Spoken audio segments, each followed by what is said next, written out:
उरण तालुका अंतर्गत खोपटे गावाजवळ Amey containers yard आहे। गेल्या अनेक वर्षापासून या यार्डातून कंटेनर्सची ये-जा होत असते, परंतु काही दिवसापासून केमिकल्स भरलेले कंटेनर्स उतरवण्यात येत आहेत, ज्यातून केमिकलची गळती होत आहे व त्यामुळे कंटेनर यार्ड परिसरातील शेती पूर्णपणे नापीक झाली आहे। उरण तालुका अंतर्गत खोपटे गावाजवळ अमेय कंटेनर यार्ड आहे। गेल्या अनेक वर्षापासून या यार्डातून कंटेनर्सची ये-जा होत आहे, परंतु काही दिवसांपासून केमिकल्सने भरलेले कंटेनर उतरविण्यात येत आहेत, ज्यातून केमिकल्सची गळती होत आहे व त्यामुळे कंटेनर यार्डाच्या आजूबाजूच्या परिसरातील शेती पूर्णपणे नापीक झाली आहे। तसेच या दूषित केमिकल्समुळे सुपीक जमीन नापीक होण्याचा धोका वाढला आहे। त्या धोक्यामुळे स्थानिक शेतकऱ्यांमध्ये चिंतेचे वातावरण आहे।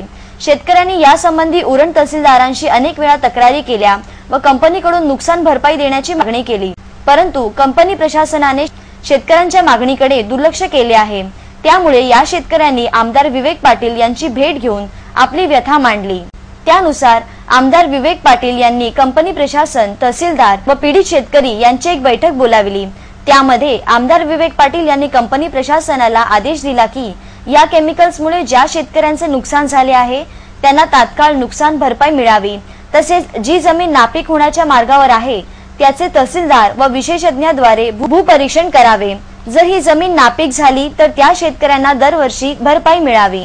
गावाशेजारी असलेल्या अमेय कंटेनर यार्डची जी पाईपलाईन टाकण्यात आली आहे ती लवकरात लवकर काढून टाकावी, जेणेकरून पाण्याच्या निचऱ्यासाठी कोणताही अडथळा होऊ नये व शेतीचे नुकसान होऊ नये। आमदार विवेक पाटील यांच्या या मागण्या स्वीकृत करून त्वरित अंमलबजावणी करण्याचे आश्वासन यार्ड प्रशासनाने दिले आहे। तसेच या विषयावर आधारित अनेक मागण्यांवर चर्चा या बैठकीत झाली, परंतु वेळेअभावी ही चर्चा जास्त वेळ चालली नसल्याने आमदार विवेक पाटील यांच्या अध्यक्षतेखाली पुन्हा गुरुवारी बोलविण्यात येणार आहे। 16 तारखेला बोलविण्यात आलेल्या या बैठकीसाठी आमदार विवेक पाटील, जिल्हा परिषदेचे अर्थ व बांधकाम सभापती मनोहर भोईर, राष्ट्रवादीचे जिल्हा उपाध्यक्ष प्रशांत पाटील, जेएनपीटीचे ट्रस्टी कॉम्रेड भूषण पाटील, दिनेश पाटील, शेका पक्षाचे ज्येष्ठ नेता काका पाटील, जेडपी सदस्या कलावती गावण, माजी सदस्य जीवन गावण, सामाजिक संघटनेचे सदस्य सुधाकर पाटील, दिलीप वाळंज, कंपनी प्रशासनाचे प्रोजेक्ट मॅनेजर माने कर्णिक आदी सहित स्थानिक शेतकरी मोठ्या संख्येने उपस्थित होते। पनवेल शहरात गौरा गणपतींचे शुक्रवारी मोठ्या उत्साहात आगमन झाले। पनवेलमध्ये जवळपास 20 ते 25 मंडळांनी गौरा गणपतीची स्थापना केली आहे। आमदार विवेकानंद पाटील व शेका पक्षाचे पदाधिकारी यांनी पनवेलमधील गौरा गणपतीचे दर्शन घेऊन पूजा अर्चना केली।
तूच दुःख हरता अवघ्या दिनांच्या नाथा, बाप्पा मोरया रे, बाप्पा मोरया रे, चरणी ठेवी तो माथा।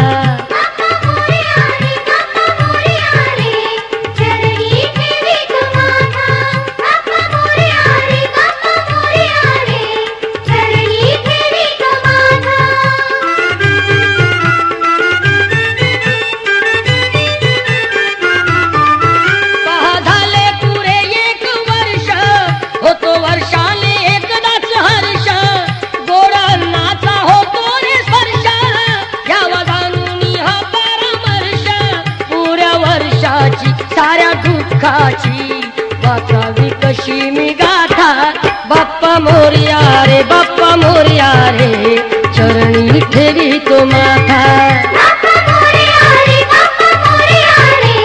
चरणी ठेवी तो माथा, बाप्पा मोरया रे,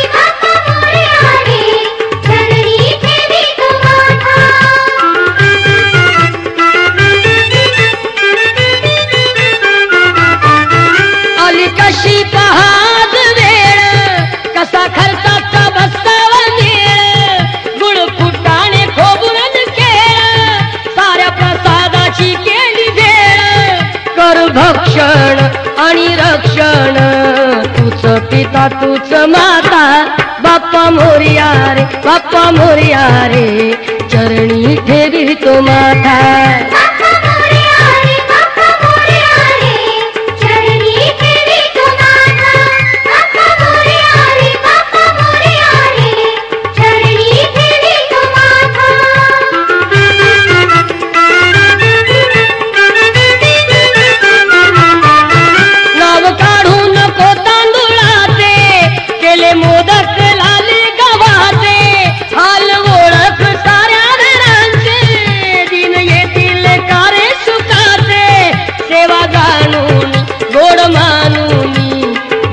आशीर्वाद आता बाप्पा मोरया रे बाप्पा मोरया रे, चरणी ठेवी तो माथा.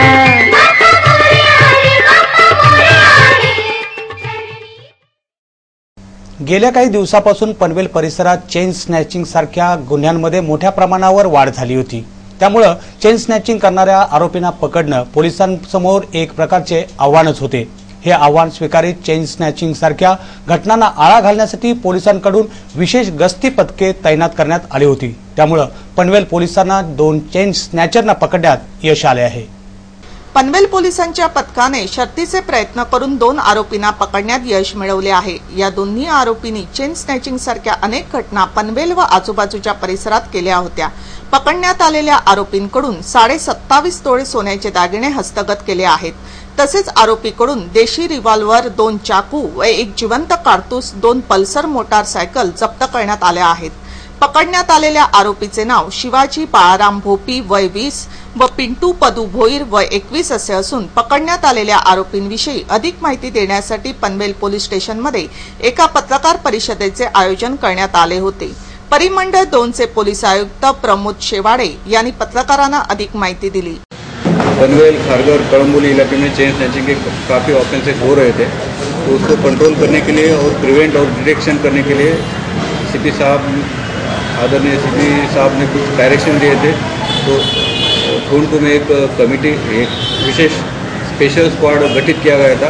उन्होंने काफ़ी मेहनत करके रिकॉर्ड जिनका है ऐसे 2 आरोपी है उनको ताबे में लिया और 12 जो चेन स्नैचिंग के ऑफेंसेस थे वो उनसे रिवील हुए हैं. उनके पास 2 थेफ्ट की हुई मोटरसाइकिल भी मिली है और उनके पास से 2 कंट्री मेड रिवॉल्वर रिकवर किए गए. सर, एक बात जानना चाहेंगे, जैसे कि देखा जा रहा है कि इन दोनों आरोपी के पास से काफ़ी जेवरात हासिल किए गए, लेकिन ताजुब की बात है इसमें जो ज्वेलरी चोरी के सामान को खरीदते हैं उनको क्यों नहीं गिरफ्तार किया जाता है? आपको नहीं लगता कि ऐसे ज्वेलर्स को अगर हिरासत में लिया जाए तो चोरी के जो माल खरीदने वाले लोग हैं उसमें कुछ कमी आ जाएगी? सही बात है. और हमारे इसमें हमने वो रिसीवर जो है उनको भी अरेस्ट किया है. 6 लोगों को अरेस्ट किया गया. ज्वेलर्स आरोपींनी कोणटोल नाक्यावरील मॅनेजरला लुटले होते. यामध्ये आरोपींनी 3,15,690 रुपये लुटले होते. पनवेल खोपोली रस्त्यावरील बारवई गावाजवळील पार्किंग हाऊस येथे एका 45 वर्षाच्या अज्ञात इसमाचा मृतदेह सापडला आहे. या अज्ञात व्यक्तीचा मृत्यू कोणत्या कारणास्तव झाला यासंबंधी अधिक तपास पनवेल पोलीस करीत आहेत. पनवेल जवळील बारवाई गावाजवळ एका पार्किंग हाऊसमध्ये 45 वर्षाचा इसमाचा मृतदेह आढळून आला आहे. या अज्ञात मृतदेहाची माहिती मिळताच पनवेल तालुका पोलीस स्टेशनचे वरिष्ठ पोलीस निरीक्षक वालचंद मुंडे यांनी घटनास्थळी पोहोचून मृतदेहाचा पंचनामा केला. तपासाअंतर्गत हा इसम पार्किंग हाऊसचा रखवालदार असल्याचे समजले.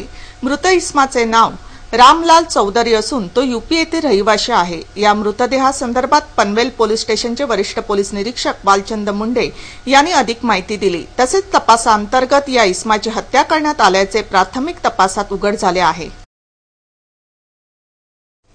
गेल्या 3 महिन्यापासून मुसळधार पडणाऱ्या पावसामुळे पनवेल शहरात रस्त्यांवर खड्डे पडून रस्त्यांची दुरावस्था झाली आहे.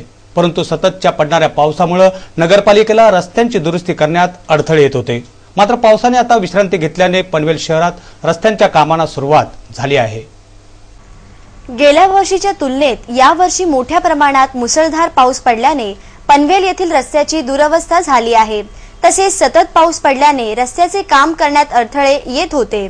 काही दिवसांपासून पावसाने विश्रांती घेतल्यामुळे गुरुवारी नगरपालिकेच्या वतीने साईनगर येथे रस्त्याच्या कामांची सुरुवात करण्यात आली. या कामासाठी माजी नगराध्यक्ष जेम म्हात्रे यांनी मशिनरी नगरपालिकेला मोफत उपलब्ध करून दिल्या आहेत.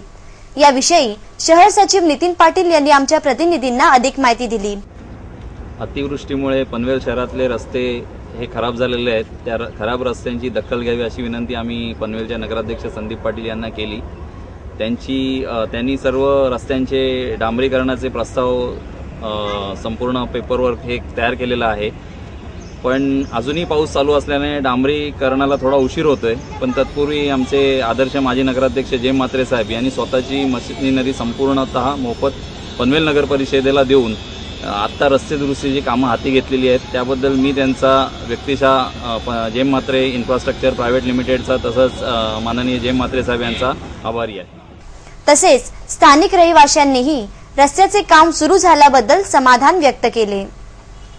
मधील रस्ते पावसामुळे खूप खराब झाले होते. बरेच दिवस आम्ही मनोहर म्हात्रे आणि मुकुंद म्हात्रे साहेबांना पाठीमागे लागलो होतो की आमचे रस्ते खराब झालेले ते त्यांची डागडुजी तरी थोडीफार व्हावी. आता या परिस्थितीत चांगले रस्ते होणं कठीणच होतं, पण डागडुजी व्हावी ही आमची सर्वांचीच इच्छा होती. त्यासाठी जेम म्हात्रे साहेब आणि संदीप पाटील नगराध्यक्ष संदीप पाटील यांनी मनात घेऊन हे आमचे रस्ते आज दुरुस्ती करण्याचं काम सुरू केलं. त्याबद्दल त्यांचा आम्ही आभार मानतो. आणि मनोहर म्हात्रे आणि मुकुंद म्हात्रे यांनी त्यासाठी आम्हाला खूप मदत केली आहे, त्यांचे पण आम्ही आभार मानतो. कर्नाळा नागरी सहकारी बँक कर्नाळा आजतकच्या बातमीपत्रात पुन्हा एकदा आपलं हार्दिक स्वागत. काही दिवसापासून खांदा कॉलनीतील नागरिक एमएससीबीच्या मुजोर कारभाराने त्रस्त झाले आहेत. येथील नागरिकांना वेळेवर विजेची बिले मिळत नाहीत आणि बिल भरण्यासाठी वीज बिल केंद्रावर गेल्यास एकच काउंटर असल्याने तेथे नागरिकांची गर्दी होत आहे. त्यामुळे योग्य सुविधा न मिळाल्याने नागरिकांचा वेळ वाया जात आहे. या सर्व समस्यापासून सुटका मिळावी यासाठी शेका पक्षाच्या एका शिष्टमंडळाने खांदा कॉलनीतील एमएससीबीच्या केंद्रावर हल्लाबोल केला व खांदा कॉलनीतील रहिवाशांना भेडसावणाऱ्या समस्या लवकरात लवकर सोडवण्याची मागणी केली. काही दिवसापासून खांदा कॉलनीतील नागरिक एमएससीबीच्या मुजोर कारभाराने त्रस्त झाले आहेत. येथील नागरिकांना वेळेवर विजेचे बिल मिळत नाही आणि बिल भरण्यासाठी वीज बिल केंद्रावर गेल्यास एकच काउंटर असल्याने येथे नागरिकांची गर्दी होत आहे. त्यामुळे योग्य सुविधा न मिळाल्याने नागरिकांचा वेळ वाया जात आहे. या सर्व समस्यापासून सुटका मिळावी यासाठी शेका पक्षाच्या एका शिष्टमंडळाने खांदा कॉलनीतील एमएससीबी केंद्रावर हल्लाबोल केला व खांदा कॉलनीतील रहिवाशांना भेडसावणाऱ्या समस्या लवकरात लवकर सोडविण्याची मागणी केली. याबाबत शेका पक्षाच्या एका शिष्टमंडळाने एमएससीबीच्या उपकार्यकारी अभियंता दिलीप मेहत्रे यांना एक निवेदन दिले. त्यानुसार दिलीप मेहत्रे यांनी याबाबत विचार करून वीज बिल भरण्या केंद्राची वेळ सकाळी 9:30 पासून संध्याकाळी 6 वाजेपर्यंत वाढवून देण्याचे मान्य केले. तसेच बिल वेळेवर मिळतील याची ग्वाही दिली. याविषयी लाल ब्रिगेड संघटनेचे खांदा कॉलनी अध्यक्ष भीमराव पोवार यांनी अधिक माहिती दिली. शेतकरी कामगार पक्षाच्या वतीने एमएससीबी वरती उपकार्यकारी अभियंता श्री मेत्रे साहेब यांना निवेदन देण्यात आले की या इथं खांदा कॉलनीमध्ये जो रहिवाशांना वारंवार होत असलेला त्रास, वीज बिल भरणा केंद्र असलेले एकच काउंटर आणि दिलेल्या बिलामध्ये आणि अंतिम तारखेमध्ये अंतर असलेलं कमी, या संदर्भात आमचं शिष्टमंडळ खांदा कॉलनी शेका पक्षाचं साहेबांना भेटल्यानंतर साहेबांनी त्याच्यावरती तातडीनं 2 इम्प्लिमेंट्स केलेले आहेत. त्याच्यामध्ये 9:30 ते 6 वाजेपर्यंत काउंटर चालू राहील. दिलेलं उद्धट उत्तर आहे त्याच्यामध्ये सुधारणा होईल आणि दुसरं काउंटर चालू करण्यासंदर्भात आम्ही वरिष्ठांशी पत्रव्यवहार करून ताबडतोब त्याच्यावरती निर्णय घेऊ असं त्यांनी एक आम्हाला आश्वासन दिलेलं आहे. याप्रसंगी संजय भोपी, पांडुरंग भोपी, रामभाऊ पाटील, मनोहर म्हात्रे, अमोल भगत, प्रसाद शिरोडकर, प्रदीप इंगळे आदी सहित नागरिक मोठ्या संख्येने उपस्थित होते. तसेच रोडपाली येथे एमएससीबीच्या कारभाराचा फटका रोडपाली गावातील ग्रामस्थांना बसला आहे.